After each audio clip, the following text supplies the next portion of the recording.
et bienvenue sur le podcast Tu peux toujours rêver de Yuko. Je trouve que cette phrase, elle est parfaite. Parce que j'ai écouté beaucoup de podcasts, du coup j'ai juste piqué la phrase d'intro en changeant le nom.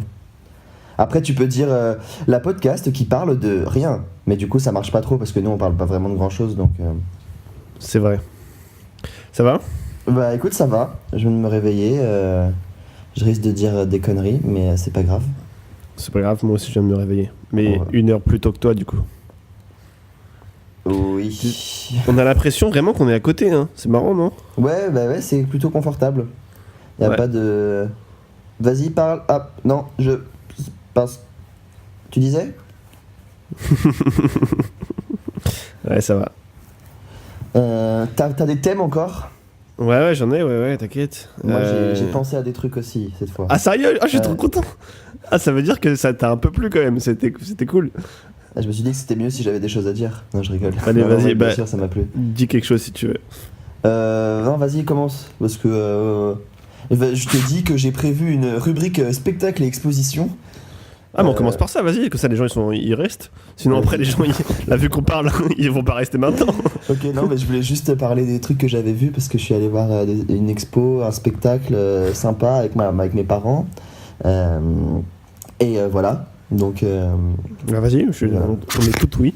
on va commencer par le spectacle. En Allez. gros, alors, je sais pas si t'as entendu parler de La Scala. Bah de Milan. Non, justement, je l'attendais. La Scala, c'est un théâtre qui a ouvert en septembre à Paris, c'est à Strasbourg-Saint-Denis. Donc Ouais. c'est un théâtre privé, c'est pas donné malheureusement, mais ils ont une bonne programmation. Et du coup là, je suis allé voir un spectacle qui s'appelle Kiss and Cry de Michel Anne de May et Jaco van Dormael.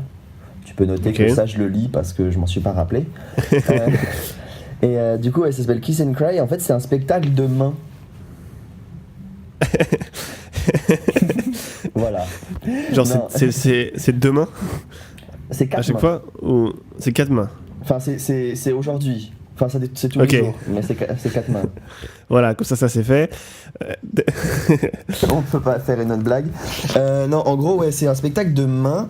Et c'est filmé en direct. Donc, ça se passe sur scène. Il y a des espèces de mini-décors.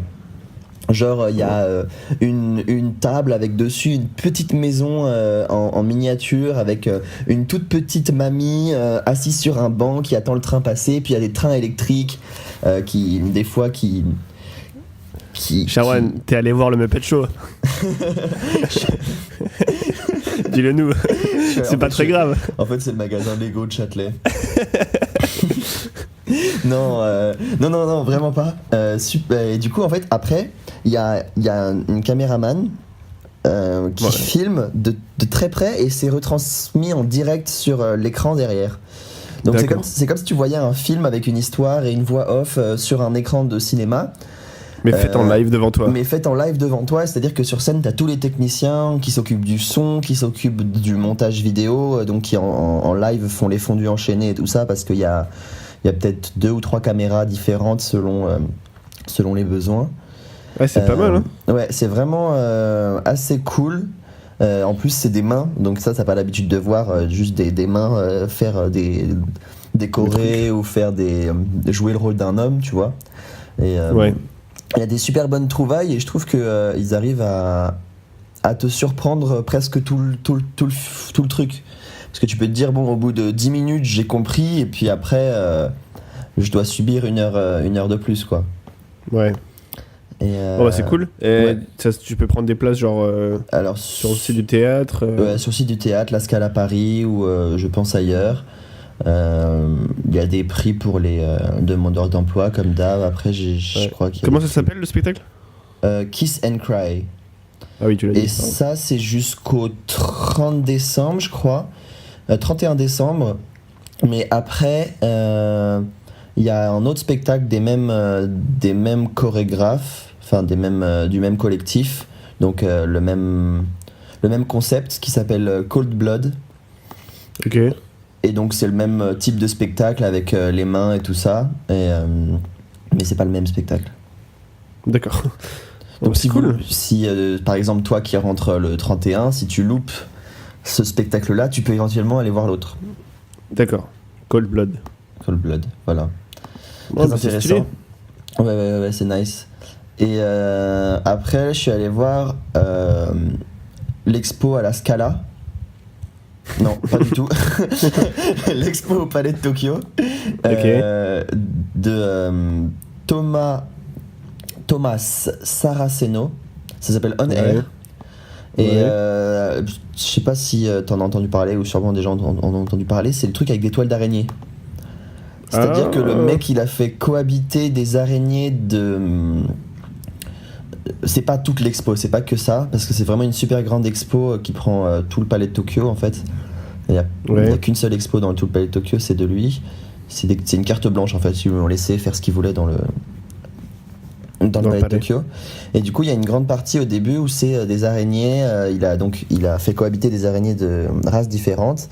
Et ensemble, elles ont fait des toiles. Et c'est des trucs assez ouf. C'est des architectures spatiales et très aériennes. Et selon, du coup, tu reconnais qu'il y a des fils différents de soie d'araignée. Et donc, ça crée des structures différentes selon. Ouais, ça a l'air cool. C'est vraiment cool. Et puis il y a un truc en rapport avec le fait que les araignées réagissent au son, c'est-à-dire qu'elles sont dans un environnement où il y a de la musique, mais pas un CD de Chopin, tu vois. Ouais. En gros, ils récoltent les informations, les données qui se passent dans la pièce, par exemple le mouvement de l'air, la chaleur due à la lumière, etc. Et ça, c'est capté par un ordi qui est retransmis après en son. D'accord, c'est cool. Voilà. C'est vraiment stylé. Ouais, c'est stylé. Après, il y a ça, tu peux l'expérimenter aussi dans l'expo. Il y a une pièce où il y a du son, et le son est dû au mouvement du public dans la pièce et tout ça. C'est pas un truc que c'est pas obvious quoi. Si tu lis pas le panneau qui est beaucoup trop long à lire, bah tu comprends pas que c'est ça qui se passe. Mais donc il faut lire les panneaux quand on y va. C'est ça, il faut lire les panneaux. Même si c'est long. Même si c'est long, parce qu'il y a beaucoup de pièces, donc il y a beaucoup de panneaux. C'est cher l'entrée ou... Palais de Tokyo, c'est 9€ pour les étudiants et les moins de 25 ans. C'est gratuit pour les demandeurs d'emploi et c'est 12€ sinon. Ok. Voilà. C'est en soi, un étudiant, ça te demande des emplois. Donc, un étudiant n'est pas encore demandeur d'emploi. Ouais. Mais donc ça va, c'est abordable quoi. Oui, c'est abordable totalement. Et puis il y a un endroit où genre c'est une grande pièce. C'est le mec qui a tendu des câbles partout dans la pièce. Ça crée des formes assez ouf et tout ça. Et puis tu peux te balader dans la pièce. Et les câbles, ils ont été électrisés. C'est-à-dire que si tu pinces le câble ou que tu le frottes, ça c'est amplifié, ça crée du son. Et du coup, cool. Avec tout le monde dans la pièce, tu crées une ambiance sonore. Oh, c'est pas mal. C'est sympa. Ok. Et bah écoute, merci pour ces petits trucs, parce que c'est quand même de rien. Sympa d'avoir. Ben ouais. Là, au moins les gens auront une raison d'écouter. Si vous êtes à Paris, il y a des choses à faire. Voilà. Et moi je voulais dire, donc si vous êtes à Liverpool, par hasard, je te l'ai déjà dit, mais je suis allé voir le Cavern Club, qui est en fait le club de musique qui a rendu les Beatles très connus. Ouais. Et c'est super cool. C'est vraiment. Déjà, en fait, le club est devenu presque un musée. Je veux dire, quand tu rentres dans le club, il y a un bar, il y a de la musique, des gens qui jouent, tu vois. Mais sur les murs, il y a toutes les photos des Beatles, même d'autres groupes. Il y a les Rolling Stones, il y a plein de groupes connus qui sont passés par là. Il y a même genre Adele, tu vois, qui a écrit un truc dessus parce qu'elle a joué ici. Enfin voilà, c'est assez connu. Et en fait, toute la journée, de 11h à minuit, 1h, t'as des mecs qui s'enchaînent et qui jouent de la musique quoi, sur scène, tout le temps. De 11h à minuit. Ah ouais, c'est. Ouais, genre du matin, de 11h du matin genre, à minuit. Un Paname Café, mais pour la musique. Exactement, ouais, exactement, c'est ça. Et vraiment, c'est trop cool parce que, bon, en général, le matin, c'est des gens juste avec une seule guitare, tu vois, qui jouent une petite balade 2 heures. tranquille, C'est ça, et après, le soir, il y a plus des gros groupes. Mais par contre, ils jouent tous. Enfin, ils sont obligés apparemment de faire, je sais pas, 2-3 chansons des Beatles chacun. Parce que bon, il y a beaucoup de touristes qui sont là, donc forcément, voilà. Mais franchement, c'est trop cool, tout le monde qui chante et tout. Donc il y avait un gars que j'ai vu, il était vers 19h, mais il était qu'avec sa guitare, mais il avait une sortie, ça s'appelle un jam, je crois. C'est un truc où c'est une boîte qui enregistre les sons et du coup il peut faire des loops. Ouais, je vois. Et il a fait une version de Come Together qui était ouf. Genre il a enregistré un truc, après il tapait sur sa guitare, ça faisait le rythme. Et après, genre pour le vrai solo de guitare, il a sorti une flûte traversière et il a défoncé le solo. Et en fait, c'était comme si c'était du beatbox et de la flûte traversière en même temps. Ouais, je vois. Du coup, ça faisait des vibrations de ouf et tout. Ouais, j'étais comme un fou. Ah ouais, avec j'étais tout seul, mais j'étais comme un fou. Ouais. Ok, voilà. Nice. Ouais, du coup, c'est pas juste un bar et les gens disent c'est là où il y avait les Beatles, c'est vraiment. Ouais, ils ont carrément gardé le principe, ouais. Ok, c'est nice. Et bon, après, moi j'étais qu'une après-midi à Liverpool, donc je me suis dit que j'allais faire que ça. mais en gros, ce qui est cool, après, l'entrée que les Beatles utilisaient, elle a cramé, je crois. En fait, le club a cramé à un moment. Donc ils ont refait l'entrée quelque part, enfin, à un autre endroit. D'accord. Mais la scène et la salle en bas, c'est la même chose, quoi. C'est la même chose, d'accord. C'est cool. Ouais. Et il y a aussi un musée des Beatles. Et qui est très sympa à faire, qui est un peu cher évidemment parce que bon, voilà, mais qui est très très sympa à faire. Il y a beaucoup sur l'histoire, t'apprends beaucoup de choses sur eux. Bon, tu vois, pour moi ça m'intéressait beaucoup du coup. Bah c'est ce que j'allais dire, il faut savoir que toi t'es très renseigné sur le sujet déjà. C'est ça. Mais je suis pas genre un énorme fan, je suis juste que avec le spectacle. C'est ça. Mais je pense qu'il faut que tu parles de ton spectacle maintenant. Parce que, oui, voilà. Sinon les gens, voilà, il y a un spectacle que j'ai fait qui s'appelait avec une très très bonne amie. Dédicace, qui s'appelle Les 5e Beatles. Et ça parle de la vie des gars qui étaient autour des Beatles pendant qu'ils faisaient leur carrière. Ça s'appelle Les 5e Beatles ? Ouais, Les 5e Beatles. Ah, je croyais que ça s'appelait Le 5e Beatles. Ben non, parce qu'il y en a plusieurs, c'est ça le principe. Ah, mais ouais. Quand je l'avais vu, t'avais déjà appelé ça Les 5e Beatles ? Ouais. Ok, ah bon, d'accord. Après, c'est pas très grave si t'avais pas remarqué ça. Ouais. Non, mais d'accord. Mais sachant que quand je le re-regarde maintenant, bon, il y a des trucs qui sont cool, mais il y a vraiment des trucs où je dis, mais c'est n'importe quoi, pourquoi on a fait ça ? Bon, c'est normal. C'est normal, c'est le principe. Mais bon. Mais ton projet, c'était de revenir et de l'étoffer, de l'améliorer, tout ça ? Ah ouais, complètement, ouais. Là, c'est toujours en. Voilà, s'il y a moyen de faire un spectacle un peu stylé à New York ou en tournée quelque part, je le fais. Mais quand je rentre, c'est les Beatles. Ok, ouais, c'est ça. Ouais. Et par contre, il y a des trucs que je savais déjà, il y a des trucs que j'ai appris.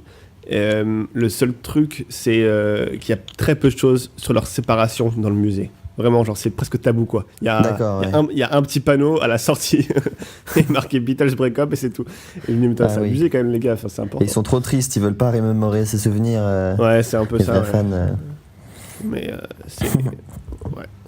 Et ce qui est marrant, c'est que j'avais entendu cette histoire, mais il faut qu'on la développe plus parce que c'est très drôle.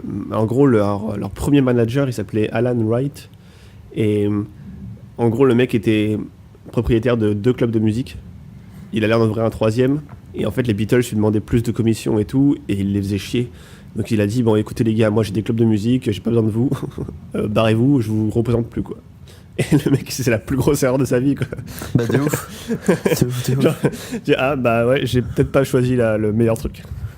Je crois pas trop en vous, je pense que ça va pas être top. Bah après, ce qui est cool, c'est que il est dans le musée. Enfin, il y a un audio guide et il parle dans l'audio guide et il dit bon bah j'ai fait la plus grosse erreur de ma vie. Ah ouais, il le dit, c'est génial. Ouais. Bah ouais, c'est cool. Donc voilà, si vous êtes allé à Liverpool que pour une après-midi, faut aller au Cavern Club et après faut aller au musée des Beatles qui s'appelle Beatles Story. Nice. Du coup, tu pourras te servir maintenant que tu as vu le club de ça pour améliorer des décors si jamais tu refais le spectacle. Ouais. C'est prévu, ouais. Trop nice. Prévu. Ouais. Un vrai décor authentique. Il y a même la police du Cavern Club et tout. Il y a même. Ce qui est cool aussi, c'est qu'en fait, en face du Cavern Club, il y a un bar qui s'appelle The Grape. En fait, à l'époque, le Cavern Club, c'était juste un truc de musique. Ils n'avaient pas le droit de vendre de l'alcool. D'accord. Donc les Beatles allaient en face. Se bourrer la gueule. Se bourrer la gueule avant d'aller sur scène. D'accord, ouais. Et le truc, c'est que les bars, c'était 18, non, je crois que c'était 21 à l'époque, je sais plus.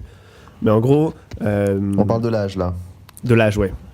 Et en fait, c'était aussi un moyen de s'échapper de toutes les meufs qui criaient après eux dans la rue. C'est que la meuf, elle pouvait pas rentrer. Ah, elle était mineure, c'était des petites groupies. Ouais. Ok.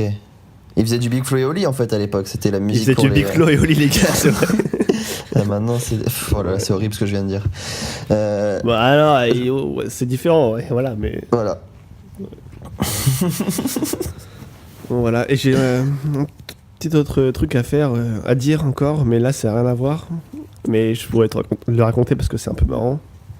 Mais parce que j'ai fait un petit peu le petit démon cette semaine. Non, c'est pas cette semaine, c'était hier. En gros, dans notre spectacle, là où on est maintenant, ouais. Je t'ai dit, c'est une petite équipe. Et en fait, le manager de l'équipe, il a un rôle dans le spectacle, tu vois, tellement c'est une petite équipe. Ouais, d'accord. Et à un moment, parfois les techniciens sont occupés, donc on fait nous-mêmes les balances de son. Sauf que moi, je suis un petit peu là-dessus, je suis très, comment dire, je suis pointilleux, quoi. Genre, pas que je suis pointilleux, genre je sais le faire. Pointilleux, je sais que je sais pas le faire. Et je sais que personne, à part si t'as fait des études... Ouais, qu'il faut être professionnel pour faire ça, tu sais pas le faire. À la limite, tu peux gérer un peu le volume, ok? Si c'est peut-être trop fort et tout, de la reverb, ok? Mais genre, les basses, aigus et tout, je dis, bon, faut pas non plus déconner, quoi. Et à un moment, le manager est dans la salle, et il testait un micro, et moi, du coup, il m'a dit, bah, tu peux rester là et je te dis quoi faire et tout. Je fais, ouais, pas de souci. Et ça m'énervait parce que il sait pas ce qu'il dit. Donc il me dit, tu peux mettre un peu plus de basse, et je touchais à rien. Et je disais, c'est bon là. Il me disait, ouais, parfait. Non, t'es un escroc. Non, mais ça m'énerve. Non, mais c'est vrai, c'est vrai. T'as raison. Voilà, et voilà. Bon, après. C'est un métier pas à faire, faut, quoi. Bah oui, c'est ça. Donc, j'étais là, bon, les gars, les techniciens sont occupés, mais. Enfin, ils pourront le faire peut-être après, quoi. Ils auront peut-être un moment pendant le spectacle aussi à le gérer, ils ont l'oreille et tout. Oh, t'es un escroc. Donc voilà. Non, mais ça m'a bien fait marrer, du coup. À l'intérieur de toi, t'étais en train de te frotter les mains. Ouais. Mais déjà, et en plus de ça, il demande, parfois, il dit même de bouger les médiums basses et médiums aigus. Et je suis quasi sûr, après je suis pas certain, mais je suis quasi sûr que la voix humaine, tu peux toucher que les basses et les aigus, parce que les médiums c'est fait pour les pianos et les guitares et les trucs comme ça, parce que la voix humaine n'est pas assez détaillée pour pouvoir modifier des médiums, quoi. Bon, après je sais pas, mais il me semble d'avoir lu des trucs comme ça. Ouais, je sais pas. Bah bon, on n'aura pas la je réponse, pense que c'est des trucs qui peuvent s'entendre si t'es formé à ça, quoi. Un humain lambda va pas forcément entendre des variations, mais que un mec formé, tout ça, genre Martial Leroux, lui il entend, quoi. Martial Leroux, il entendra sûrement, c'est vrai. Martial Leroux qui a un roman qui s'appelle, je sais plus, Devant derrière. Et il parle des rues de Paris. Non, c'est pas ça. Il parle des stations de métro. Non, c'est pas ça. Non, ça c'est l'Eurodoc, rien à voir. Non, je rigole. C'est juste parce qu'il connaît toutes les stations de bus par cœur et les rues et tout. C'est un malade. C'est assez impressionnant. Et du coup, ce roman, tu veux en faire la... ça fait longtemps. Non, mais si vous avez envie de lire un truc un peu cool, c'est surtout cool parce que ça dépeint l'ambiance de Paris et de Caen pendant la guerre et de Paris après la guerre, la Seconde Guerre mondiale. Et c'est assez bien dépeint, je trouve, c'est assez cool. Par exemple, sur le fait que le communisme après la guerre en France, c'était un gros truc, quoi. Et c'est marrant parce que je parlais de ça avec des potes, mais en fait, directement après la guerre, on avait cette image en France que c'est une grosse partie, c'est grâce à la Russie qu'on s'est sorti de la guerre, quoi. Alors que maintenant, dans les vieilles histoires, on dit que c'est grâce à l'Amérique qui est débarquée.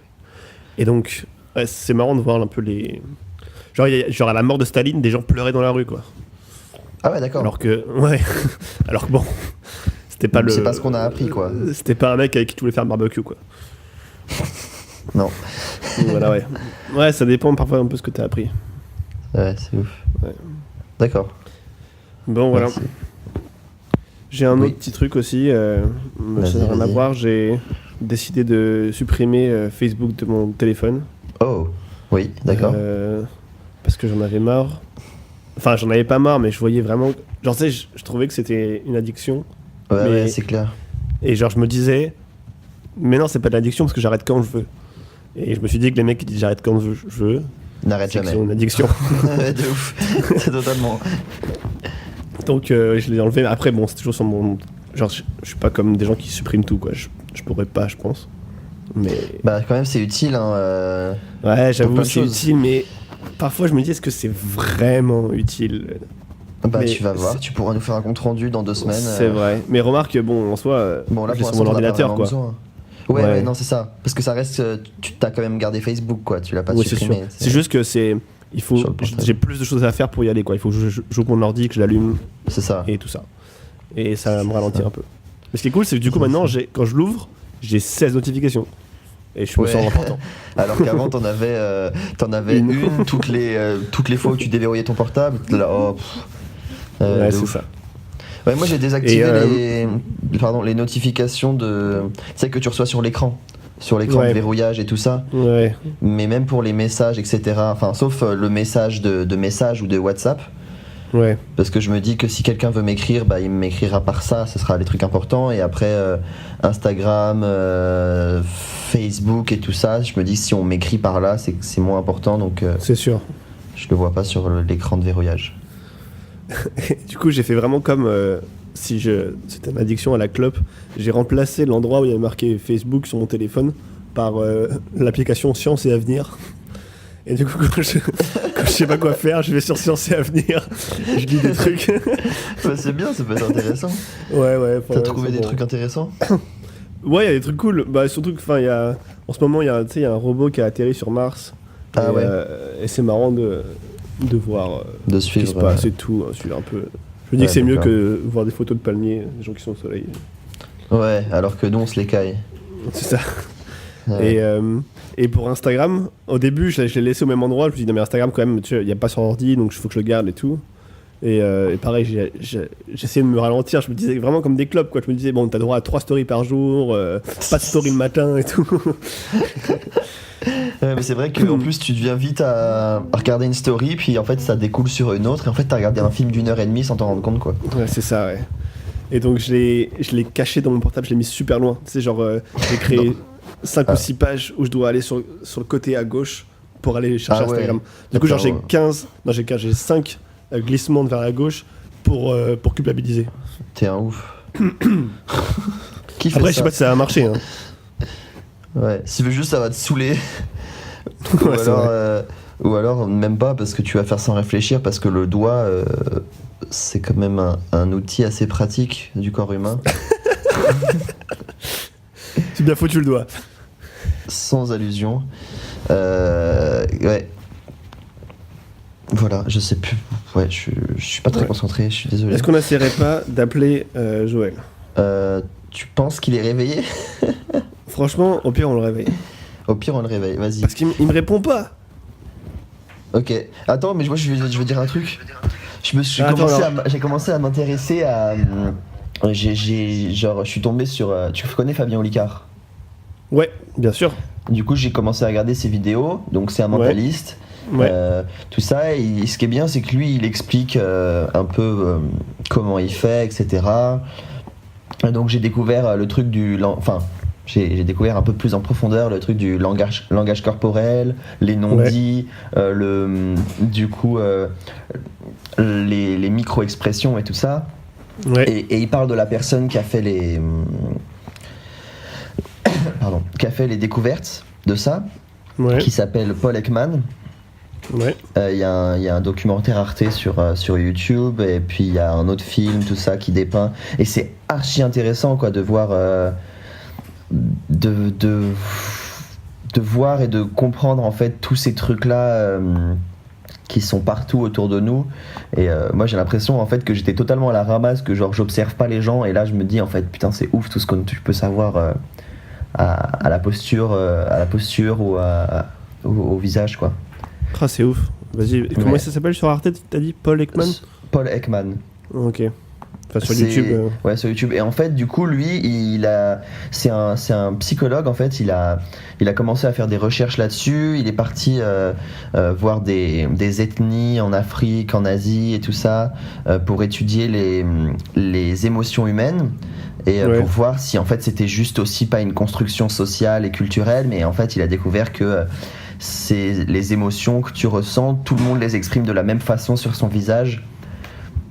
Et que les muscles du visage se contractent malgré, si tu veux cacher tes émotions et tout ça, malgré toi, il y a quand même des contractions non contrôlées qui se font. Ok. Et donc lui, il a dissocié tous les muscles de son visage, il s'est entraîné en fait à contracter chaque muscle. Je crois qu'il y en a dans les 200 et quelques, je me rappelle plus. C'est ouf. Et en fait, du coup, il a créé un espèce de dictionnaire de toutes les combinaisons possibles et inimaginables que tu peux faire avec ces muscles-là. Il y en a plus de 10 000. Du coup, il a tout catégorisé et sur ces 10 000, il y en a 3 000 qui sont porteurs de sens. Donc, c'est-à-dire qui évoquent une émotion ou un sentiment. Ouais. Et il a été employé par la CIA, la police et tout ça parce que c'est grave utile pour déceler les menaces, les personnes qui sont sur le point de faire des choses, etc. Pour prévenir les attentats ou les trucs comme ça. C'est un truc de ouf. C'est assez incroyable de voir que à la posture ou au visage, tu sais que la personne elle va s'apprêter à tuer quelqu'un ou tout ça. Et il y a une série qui s'appelle Lie to Me. T'en as peut-être entendu parler? Non, c'est une série. Ok. Donc c'est plusieurs vidéos qui s'enchaînent. C'est plusieurs vidéos qui s'enchaînent, c'est une histoire et c'est basé. C'est pas des faits réels et tout ça, c'est vraiment romancé. Mais c'est Paul Ekman qui a entraîné les acteurs et qui a aidé à écrire le script, je crois. En tout cas, il a vérifié les trucs et c'est que des vraies infos, quoi. C'est-à-dire que tu regardes la série et tout ce que tu vois, c'est aussi des vrais trucs. Et voilà.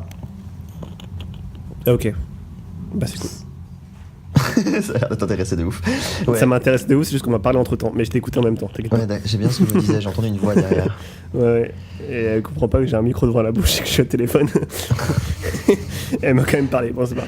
Ouais. Donc voilà, super intéressant, tu regarderas, tu m'en parleras. Bah ouais, parce qu'en plus je cherchais des trucs à regarder.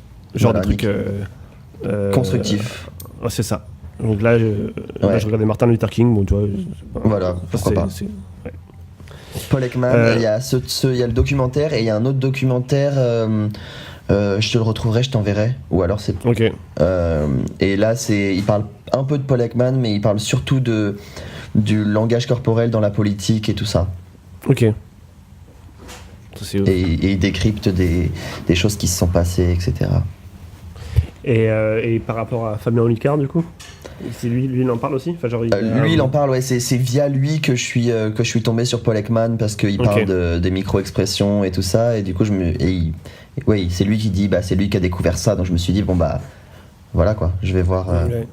T'avais entendu l'histoire que j'ai racontée sur Fabien Olicard? Je crois que c'est dans la vidéo de Bref avec Seb. Oui, alors je peux la raconter ici. Vas-y, raconte-la. Du coup, mais quand j'ai été dans mon lycée, on devait faire des stages en troisième, comme tout le monde, mais en seconde aussi. Et en seconde, c'était un stage de 2 semaines que j'ai fait dans un théâtre. Ouais. Et le théâtre faisait aussi des régies pour des spectacles externes. Donc j'étais parti avec le régisseur, avec du matos et tout, pour faire une régie dans un hôpital. Et il y avait Fabien Olicard qui était là, qui n'était pas connu à l'époque. Enfin, je pense qu'il était un petit peu connu dans le milieu, mais pas connu comme maintenant. C'est pas à la télé. Et voilà. Et pas dans le YouTube game et tout ça. C'est ça. Et il a. Enfin, en vrai, il jouait devant 10 personnes âgées et un peu malades. Et enfin, bon, tu vois, c'est pas les trucs. Maintenant, je me rappelle. Vas-y, continue. Et genre, du coup, moi j'étais assis derrière la régie, mais il me voyait. Enfin, j'étais un peu dans le spectacle. Enfin, j'étais un spectateur aussi. Ouais. Et il y avait que des gens qui étaient en robe de chambre et avec des cannes. Et il était là, qui a un billet de 10 € dans la salle et tout. C'était toi, t'étais seul à avoir. Et je dis, mais les gars, ils ont même pas de portefeuille sur eux, qu'est-ce que tu veux Et donc, du coup, je me suis levé et j'ai filé un billet de 10 €. Il me l'avait Et t'as fait sauvé le disparaître spectacle. et tout. Ouais. Ok. Mais il avait fait un truc de ouf avec des chiffres, il avait deviné des nombres et tout. Enfin, il a Ouais, il est fort. Hein. Ouais. Il est fort de ouf. Ouais, j'ai vu une vidéo il y a pas longtemps où il a. Non, vas-y. Il a fait genre c'est avec avec Daniel Le Russe, un autre youtubeur. Ouais. Il avait invité quelques abonnés dans un théâtre, le Point Virgule, je crois, et il a fait un espèce de spectacle. Et en fait, il a influencé Daniel pour qu'à la fin, Daniel choisisse. Il devait choisir un personnage de film. Mais sachant qu'en fait il avait fait une espèce de mise en scène pour qu'à la fin genre ils disent qu'il avait trouvé tel personnage et boum, tu vois, en fait c'est monté de fait que fallait qu'il le sache avant quoi. Et en fait je sais pas si c'est bien compréhensible. En gros il fait un... Tu m'entends? Allô? Ah bah super. Je parle tout seul depuis 3 minutes. Hugo.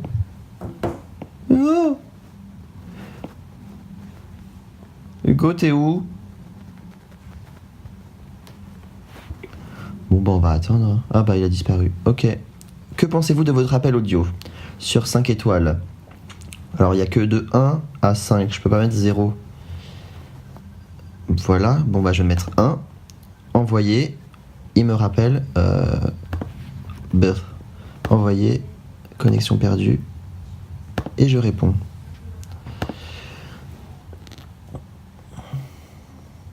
Ouais. Ça a coupé. Bah ouais. Je me suis senti seul à un moment. Ouais, mais c'est pas grave. Ok, vraiment cool. Est-ce que on essaye d'appeler Joël et après faut que j'y aille. Toi aussi faut que tu y ailles. D'accord. Okay. Allez, on essaye. C'est parti. Est-ce que Joël, cette fois-ci, va répondre? Louzolo. Oui, parce qu'à chaque fois on est tout seul, hein, Hugo. Tu me dis, on il va est là, faire ça il à est 3 là. ou 4. Oh. Joël. Mais mec, je t'ai envoyé un message pour te dire qu'on serait là à midi finalement. Tu m'as envoyé un message pour me dire que tu es un menteur. Non, je t'ai dit à 13h maintenant. Ça se voit. Est-ce que tu te réveilles, Joël? Non. Non, parce que t'as vraiment fait la réponse du mec qui sort de son sommeil qui fait mais il est pas 19h, t'essaies de te convaincre en même temps que t'as pas dormi jusqu'à 19h. J'essaye de sortir de mon sommeil aussi, mais voilà. Bon, comment ça va, Joël? Écoute, ça va bien, vous? Ça tranquille. va. Tu nous parles un peu de ta vidéo là, elle est vraiment stylée. Je sais pas pourquoi je vous entends très bassement. Très bassement? Ouais. Bah, il faut que tu augmentes le son de ton téléphone. Attends, je vais augmenter. Ah, parce que j'ai pas mis le haut-parleur. Voilà. Nickel. Ah. Hugo, t'as mis le haut-parleur pour enregistrer Joël? Ouais. T'es trop fort. Ok, alors en revanche, je me mets une petite pause et dans 10 minutes, faut que j'y aille. Parce que les meufs, elles m'ont dit... Les meufs, elles m'ont dit, dans 30 minutes, il y a un taxi qui arrive. Et là, elle vient de me dire 10 minutes. Et c'était il y a 5 minutes qu'elles m'ont dit qu'il y avait un taxi qui arrive. Ça veut dire qu'il faut que tu y ailles maintenant ou... Il faut que j'y aille dans 5 minutes. D'accord. Bon, bah. Je vais à Warrington voir Mary Poppins. Ah, stylé. Vas-y, parle-nous de ta vidéo, Joël. Comment ça s'est passé?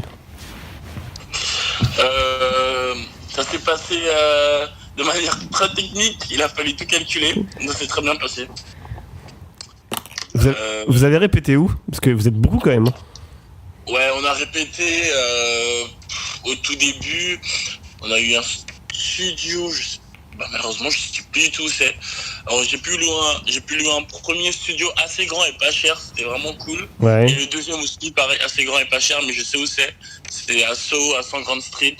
Ah, okay. C'est un chorégraphe qui a faire un énorme studio de danse et c'est vraiment top. Ouais, c'est stylé, il y a un rideau et en fait derrière le rideau il y a une cuisine et il y a une salle de bain et en fait t'es vraiment dans un appart quoi. Ok. Ouais, il est vraiment magnifique. Je pense que tout chorégraphe rêverait d'avoir. Surtout à Soho. Et il me semble que c'était un des studios de Cunningham. Ah. Je crois que j'ai vu des photos et tout de répétition de la compagnie Cunningham dedans. Et ouais, franchement, ils ont été très forts, hein, parce qu'en tout, on a vraiment dû avoir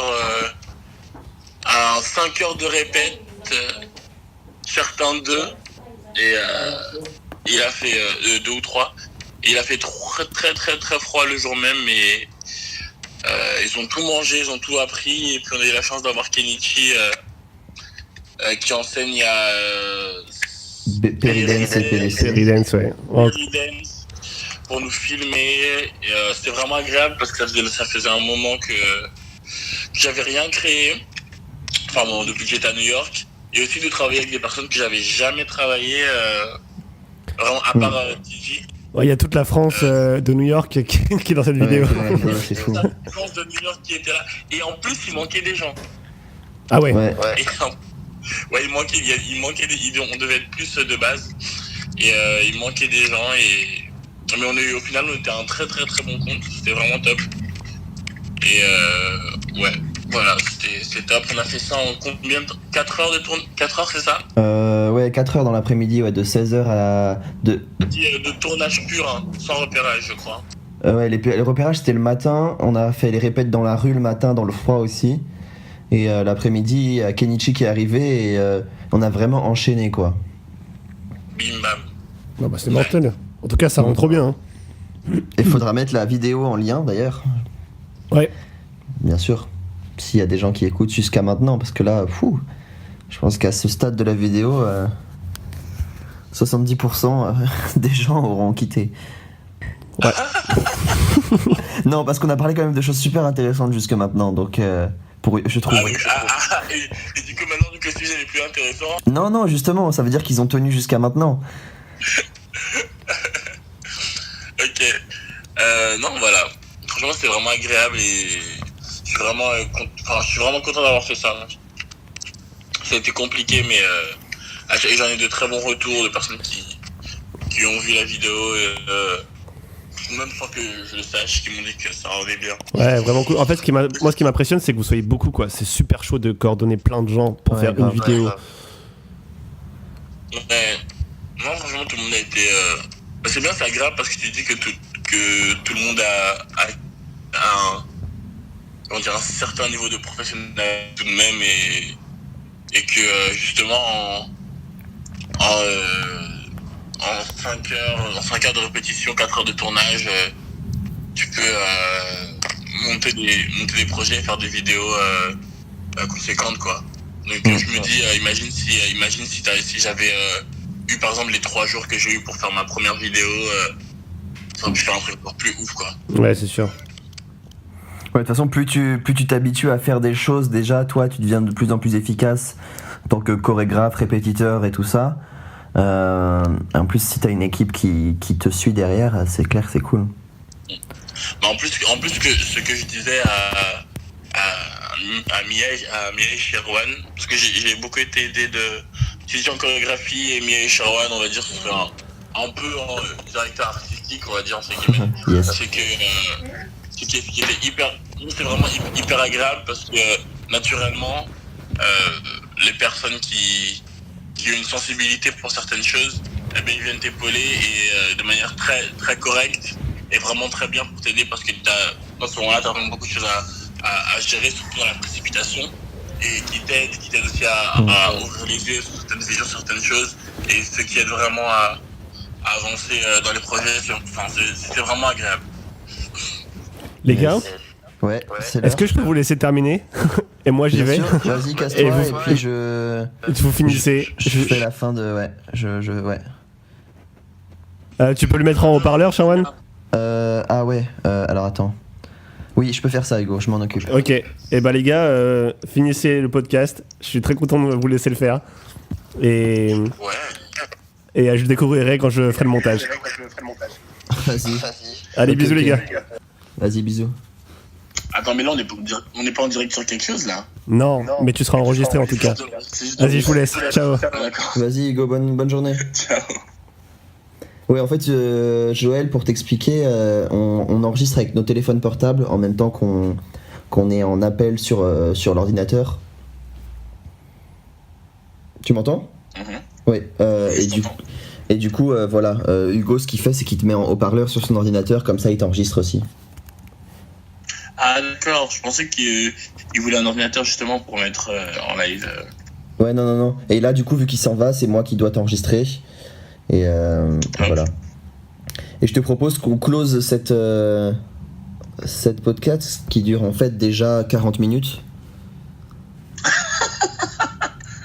Oui, parce qu'avant de t'appeler, on a bien parlé quand même. D'accord, top. T'as écouté la première ou pas ? Votre première podcast ? T'as écouté jusqu'à combien de temps ? Non, parce que je savais pas que vous en aviez fait une. C'est pas vrai. Mais t'es bête, la semaine dernière quand on t'a appelé. Mais vous aviez déjà enregistré la semaine dernière quand vous m'avez appelé ? Bien sûr. Ah mais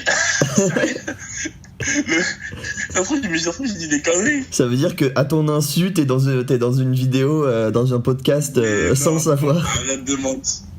À mon grand insu, mon grand. Ouais, de ouf. C'est génial. C'est génial. Et bah voilà, moi je te. Continue à faire des trucs comme ça, appeler des gens, mais. Sans qu'ils sachent, pour leur demander leur avis sur des trucs. Bah ouais. Ouais, ça peut être une idée. Hugo entendra cette idée quand il écoutera à la fin de. Entends-le parce que du coup ça laisse du naturel, tu vois. C'est vrai, c'est vrai. C'est vrai que tu parles différemment quand tu sais que t'es enregistré. Exactement. C'est assez fou. Tu vois là j'essaie de mettre un peu des mots techniques et tout. En même temps, ça t'oblige à chercher les bons mots pour t'exprimer correctement. C'est vrai. C'est sympa. Ouais, alors, soit on quitte maintenant, soit on parle vite fait du spectacle qu'on va voir, parce que moi, là, j'ai parlé des spectacles que j'ai vus au début, et du coup, je propose qu'on fasse une micro-pub aussi pour le spectacle qui passe au Théâtre des Abbesses en ce moment même. Laisse de micro-pub.